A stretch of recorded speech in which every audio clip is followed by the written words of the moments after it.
यदि हम भगवान को अच्छी पवित्र वस्तु का अर्पण करते हैं, इसलिए कहते हैं जिसका जो अधिकार हो उसी को देना चाहिए।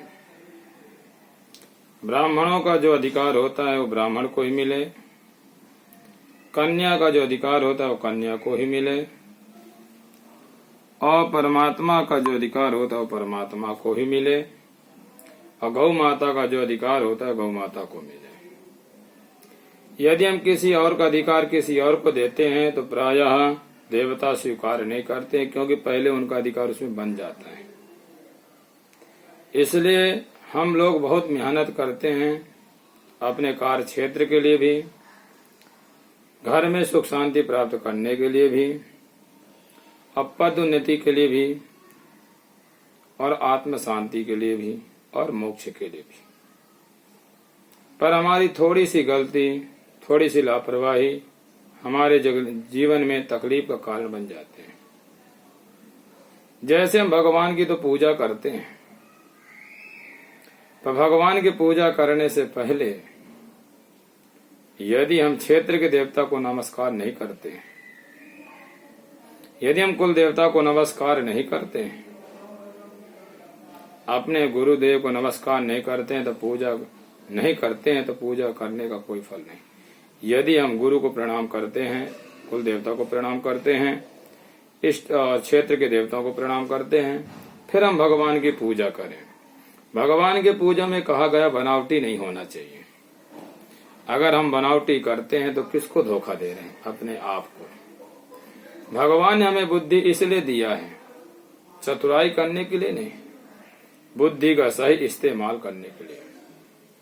जैसे हमारे हाथ में 5 अंगूठी होती हैं, पर 5 अंगूठी बराबर नहीं होती है, पर एक अंगूठी मिस हो जाए तो हाथ की शोभा खराब हो जाती है। जब बड़ा छोटे को लेके चलता है तो मुट्ठी बन जाती है। इसी प्रकार से भगवान की पूजा करते हैं तो पहले हमारा जो क्षेत्र का देवता उसको नमस्कार करें, उस देवता को नमस्कार करने के बाद हम कुल देवता को नमस्कार करें, क्योंकि उस कुल में हम जन्मे हैं, उस कुल देवता के हमारे कर्म के साक्षी हैं।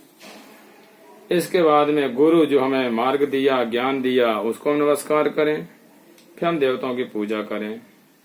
देवताओं की पूजा जब हम करते हैं तो इसका विधि ये भी होता है कि चंदन कुमकुम लगा देना, स्नान करा देना, और फूल माला पहना देना, आरती कर देना पूजा नहीं है। पूजा वो होती है जो पूजा में हमारा मन बन जाए,